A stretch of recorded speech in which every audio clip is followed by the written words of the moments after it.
আমি নিজ চোখে দেখছি, আমার এই দুই চোখে দেখছি, মাজারে রাস্তার থেকে দাঁড়াইয়া আমি দেখছি মহিলা তার 6 বছরের বা 8 বছরের বাচ্চাটাকে সাথে নিয়ে মাজারের মধ্যে সেজদা দিতেছে।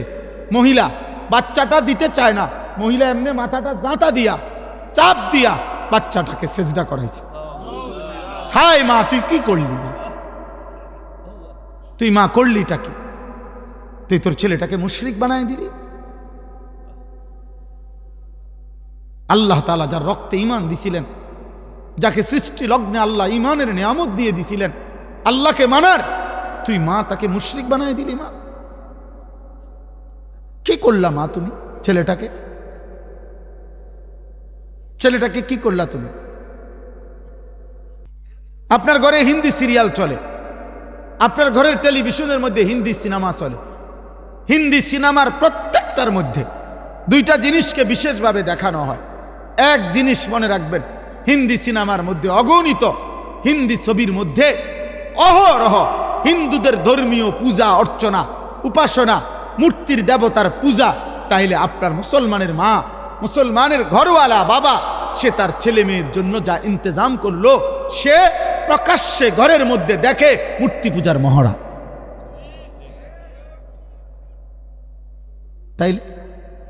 তাইলে আপনি তাকে দেখাইলেন, ওই বাচ্চা বুঝ হওয়ার পর থেকে দেখলো যে সে আপনি সিগারেট খান, প্রতি মুহূর্তে আপনার মুখের সামনে দিয়ে ধোঁয়া বাইর হয়, আগুন বাইর হয়, আপনার বিড়ি সিগারেটের প্রত্যেকটার মধ্যে মুখে আপনার আগুন থাকে। তো বাচ্চা দেখে আগুন হইল আমার বাবার ধর্ম, আমার বাবার ধর্ম, আমার দাদার ধর্ম হইল আগুন, অতএব আমার প্রিয় জিনিস হওয়া উচিত আগুন। তো আগুন এটা প্রতীক, এটা তো মূর্তি পূজক, আগুন পূজারীর, এটা তো ইমানদারের প্রতীক হইতে পারে না। আপনি সন্তানকে কি শিখাইলেন? আপনি কি শিখাইলেন বলেন? তাইলে এই জন্য এটা বোঝা উচিত, পিতা মাতার খামখেয়ালি সন্তান বরবাদ করে দেয়। হাসরের ময়দানে ওই মা বাপ, ওই অভিভাবক, যাদের কারণে তাদের অনুসারীরা, অনুগতরা, সন্তানরা জাহান্নামী হবে, খোদার কসম, তারা যে যার কারণে জাহান্নামী হইছে, যাকে দেখে, যাকে অনুসরণ করে, আল্লাহর কসম, সে তাকে ডাক দিবে, আল্লাহকে বলবে, আল্লাহ আমার আব্বারে দেখতে চাই, আমার ওই নেতাটারে আমার একটু দরকার, আমার ওই দোস্ত তারে আমার একটু দরকার, আমার মাকে আমার একটু দরকার। তুমি সুদের টাকা নিয়ে ছেলে মানুষ করছেন কেন? আপনি বুঝের ছেলে বুঝে না? বর্তমান সময়টা তো এমন, এখন আরো বেশি। 4 বছরের বাচ্চা যা বুঝে, আগের দিনে 40 বছরের ব্যাড হইতো এত বুঝতো না মিয়া। 5 বছরের বাচ্চা পৃথিবী এখন যা বুঝে, 50 বছরের বুড়া বিয়াও দুনিয়া এত বুঝে না, দুনিয়া এত বুঝে না। অতএব আমাদের এই সচেতনতা ভীষণ দরকার। আপনারা গ্রামের মানুষ বলে, আপনারা গ্রামের মানুষ এই সমস্ত নয়সয় কথা বলে খামখেয়ালি করেন না বাপ। আমি অনুরোধ করছি, এই বাপ, গ্রামে থাকেন আর শহরে থাকেন, সম্পদ কম থাকুক আর না থাকুক, অভাবে থাকেন আর প্রাচুর্যে থাকেন, মৃত্যু আসবেই, কবরে যেতে হবেই, আখেরাতে মুখোমুখি আল্লাহর হতে হবেই, আল্লাহর মুখোমুখি হতে হবেই, মালাকুল মৌত আমাদেরকে নিয়ে যাবেই। এই আমি আপনাদের সামনে কোরআনুল কারীমের যে আয়াতগুলো পড়ছি, এই আয়াতগুলো আমি একটু ব্যাখ্যা পরে করতেছি, আগে তর্জমাটা শুধু শোনেন, তাহলে আপনি বুঝবেন। শুধু অনুবাদটা শোনেন আল্লাহ কি বলেন। আমি এখানে 21 নম্বর পারা কোরআনুল কারীমের 32 নম্বর সূরা, এই সূরাটার নাম সূরায়ে সাজদা। এই যে আমরা যে সেজদা দেই, বুঝেন নাই? এই সূরার নামই সেজদা। এই সূরার 4টা আয়াত, 11, 12, 13, 14, এই 4টি আয়াত পড়ছি এই মাত্র শুরুতে। আগে 4টা আয়াতের তর্জমা শুনেন।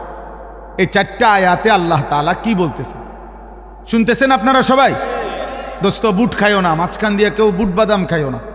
আমি অনুরোধ করছি, চলে গেলে আমি বললাম কোনো অসুবিধা নেই, তুমি চলে যাও, যার অসুবিধা হয় চলে গেলে আমার কোনো আপত্তি নেই, কিন্তু শুনলে, বসলে মনোযোগ দিয়ে শুনলে ভালো।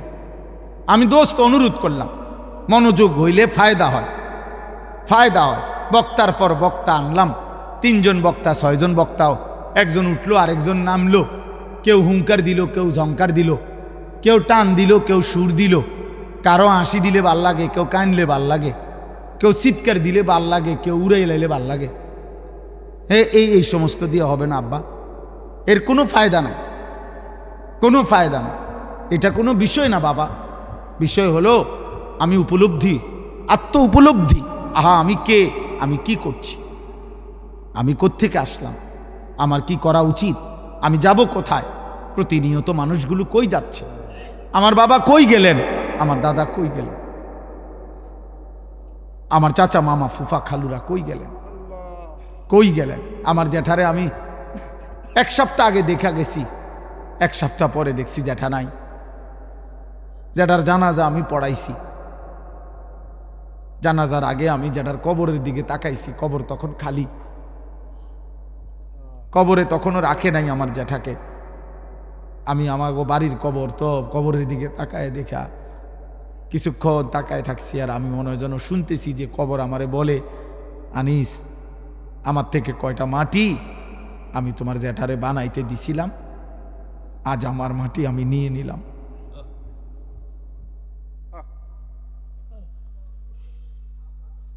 আজ আমার মাটি আমি নিয়ে নিলাম। হুজুর বলতেছিলেন, আমার আব্বারে দেখছেন, মহব্বত করতেন।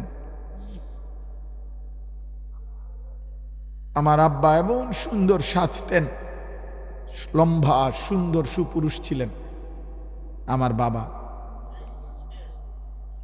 আমার আব্বা ছিলেন।